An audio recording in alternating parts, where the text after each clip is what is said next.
देखिए question number 71। Question number 71 में कहता है the conversion of acetophenone. Acetophenone मतलब आप जानते हैं इस तरह से होता है,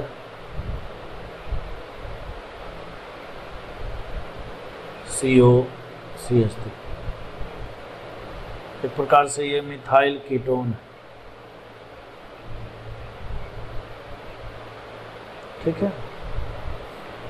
कहता है into benzoic acid, benzoic acid में कन्वर्ट करना है तो बहुत सिंपल है।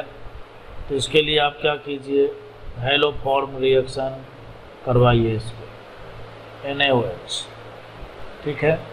जब हेलोफॉर्म रिएक्शन करवाएंगे तो यह क्या करेगा, इस वाले कार्बन पर अटैक करके यहाँ से एसिटिक हाइड्रोजन निकाल के और बारी बारी से जो है 3 बार यहाँ से हाइड्रोजन निकालेगा आयोडीन पर अटैक करके, और फाइनली जो है ये कन्वर्ट हो जाएगा COOH और प्लस का CI3 माइनस में। उसके बाद जो है अगर इसका हाइड्रोलाइसिस कर दिया जाए, मतलब इसको प्रोटॉन वगैरह दे दिया जाए तो CHI3 में बदल जाएगा और फाइनली बेंजोइक एसिड हमें मिल जाएगा। देखिए कहता है कि क्या है, the conversion of acetophenone into benzoic acid can be achieved by the reaction. मतलब जब भी आपको मिथाइल कीटोन से एसिड बनाना हो, इस ग्रुप को COH में बदलना हो तो हेलोफॉर्म रिएक्शन हम लोग अपनाते हैं। कहता है sodium hydroxide NaOH followed by acidification, नहीं, ठीक है। कहता है ये कह रहा है केवल सोडियम हाइड्रोक्साइड लीजिए, OH माइनस से यहाँ अटैक कराइए, ठीक है। OH माइनस से अटैक कराइए तो जैसे देखिए यहाँ पर अटैक करेगा, ये खुलेगा, ठीक है, तो ये नहीं बन पाएगा, ठीक है। फाइनली यही बनेगा। दूसरा हम कहता है आयोडीन एंड सोडियम हाइड्रोक्साइड। देखिए iodine and sodium hydroxide followed by acidification, तो बस यही ऑप्शन नंबर 20 इसका करेक्ट आंसर, ठीक है। अब उसके बाद देखिए क्वेश्चन नंबर 72। देखिए क्वेश्चन नंबर 72 में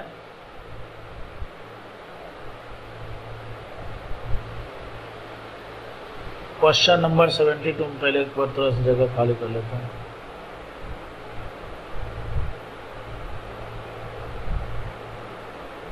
ठीक, देखिए क्वेश्चन नंबर 72 में कहता है in which of the following is methylenic hydrogen are the most acidic, ठीक है। इसमें से मोस्ट एसिडिक हाइड्रोजन किसके पास है। एक बात मैंने आपको हमेशा बताया कि अगर आपको एसिडिक हाइड्रोजन देखना है, ठीक है, जैसे देखिए मैं आपको पहला बताता हूँ, C+O और CH2 और CH3, ठीक है, ये है। अब मान लीजिए कि कोई बेस ले लिया हमने, OH माइनस ले लिया, ये न्यूक्लियोफाइल है। अब ये न्यूक्लियोफाइल अटैक कहाँ कर सकता है, तो ये न्यूक्लियोफाइल यहाँ अटैक कर सकता है, ये न्यूक्लियोफाइल यहाँ अटैक कर सकता है और ये न्यूक्लियोफाइल यहाँ अटैक कर सकता है, ठीक है। अब बोलिएगा कि यहाँ का तो मामला समझ में आ रहा है, यहाँ क्यों अटैक कर रहा है, तो देखिए यहाँ ये इसलिए अटैक कर रहा है बच्चों, क्योंकि अगर यहाँ से ये H अपने से ये H प्लस को यहाँ से लेकर जाता है तो बनेगा कार्बन आयंस, और वो कार्बन आयंस को देखिए रेजोनेंस का स्टेबिलिटी मिल रहा है, ठीक है, रेजोनेंस का स्टेबिलिटी मिल रहा है। तो जब भी किसी भी कंपाउंड में कार्बन आयंस बनता है ना, तो कार्बन आयंस तभी बनता है जब कार्बन आयंस बनने के बाद, मतलब एसिडिक हाइड्रोजन देने के बाद जो बनने वाला कार्बन आयंस होगा उसको रेजोनेंस स्टेबिलिटी मिलता हो, मतलब कोई पावरफुल स्टेबिलिटी मिलता हो, ठीक है। तो इसके पास एसिडिक हाइड्रोजन है, ये दे सकता है। लेकिन कहता है कि इन चारों में से बताइए किसके पास मोस्ट एसिडिक है, ठीक है। इसमें देखिए दूसरे वाले में, देखिए दूसरे वाले में बच्चों CH3 CH2 फिर C+O फिर O और उसके बाद जो है C2H5 है, ये है। अब यहाँ से OH माइनस की बात करेंगे तो OH माइनस यहाँ से ही एसिडिक हाइड्रोजन निकालेगा, ठीक है, निकालेगा और ये फिर इधर रेजोनेंस करेगा। लेकिन यहाँ का लोन पेयर है, देखिए ये क्या करेगा, ये इधर से इसके इलेक्ट्रॉन खींचने की क्षमता को थोड़ा सा कम करेगा, मतलब कार्बन आयंस। कुल मिलाकर आपको ये देखना है कि कार्बन आयंस को स्टेबिलिटी कहाँ पर मिल रहा है सबसे ज़्यादा, ठीक है। जिसमें कार्बन आयन सबसे ज़्यादा स्टेबल होगा वो मोस्ट एसिडिक होगा। तो मैं ऐसा करता हूँ, आपको सबका कार्बन आयन्स बना के बता देता हूँ, ठीक है। जैसे देखिए यहाँ पर फर्स्ट में देखिए, फर्स्ट में CH3 C double bond O CH2, फिर उसके बाद CH3 है ये। सेकेंड ले लीजिए CH3 CH2, ठीक, और उसके बाद C डबल बॉन्ड O और फिर O C2H5। फिर उसके बाद देखिए यहाँ पर CH3 CH2 CH और इधर लिखा हुआ है COO फिर C2H5 और ऐसा ही एक ग्रुप और जुड़ा हुआ है COO C2H5, ये लिखा हुआ है ना। अब देखिए OH माइनस आएगा, तो OH माइनस आएगा तो एसिडिक हाइड्रोजन निकाल भी बताऊंगा, एक बार पहले लिख लेता हूँ। CH3 CO, फिर उसके बाद जो है CH2 और CN हो गया। अब देखो OH माइनस जो है हमारे पास एक न्यूक्लियोफाइल है ना, तो OH माइनस न्यूक्लियोफाइल है, तो ये न्यूक्लियोफाइल क्या है, यहाँ पर यहाँ पर यहाँ पर, ये चारों कंपाउंड में कहता है कि कौन सा मतलब किस कंपाउंड का जो हाइड्रोजन है न, कौन सा कंपाउंड जो है सबसे ज़्यादा एसिडिक हाइड्रोजन रखता है, ये अपने से बोला जा रहा है, ठीक है। तो इसका जवाब यही है कि आप क्या कीजिए कि सभी कंपाउंड से एसिडिक हाइड्रोजन निकाल के कार्बन आयन्स बनाइए।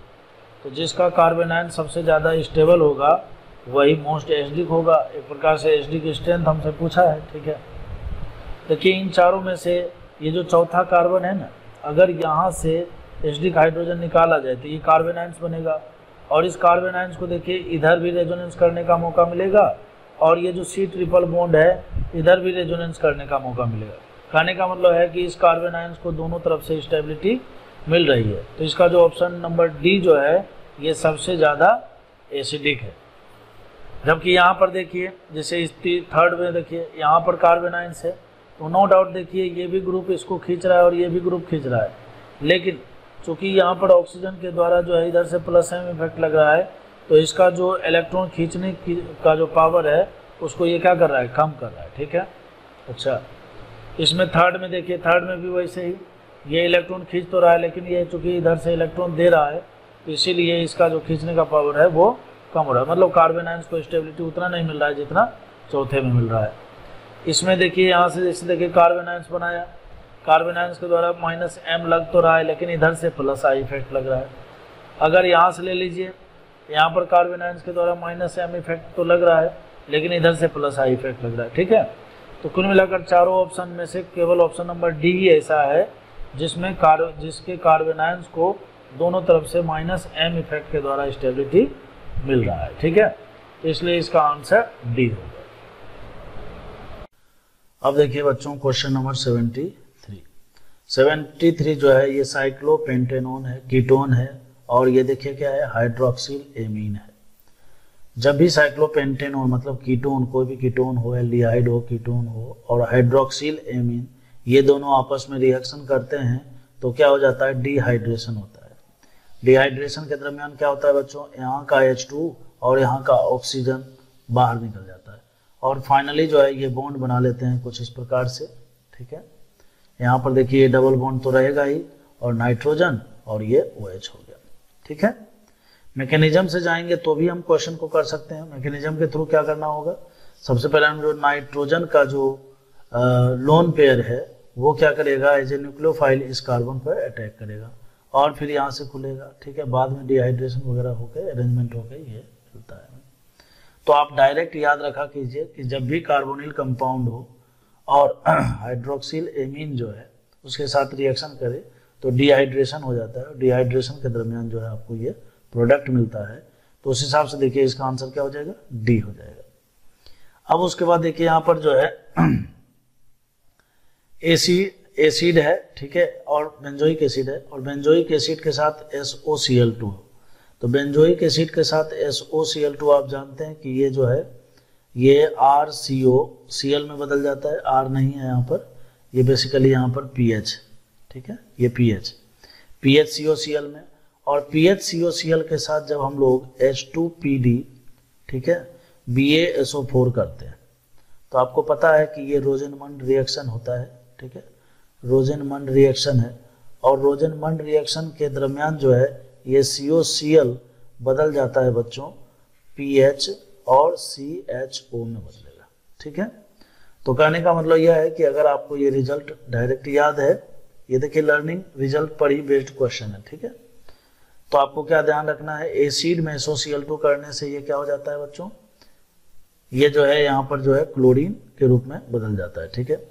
फिर उसके बाद जो है सबसे पहला नंबर क्या होता है, यहाँ से ये ऑक्सीजन जो है इस सल्फर पर अटैक करके क्लोरीन निकलता है, फिर वो क्लोरीन दोबारा अटैक करके और पूरे SOCl के साथ जो है ये एक अच्छा लिविंग ग्रुप बन के निकल जाता है, ठीक है।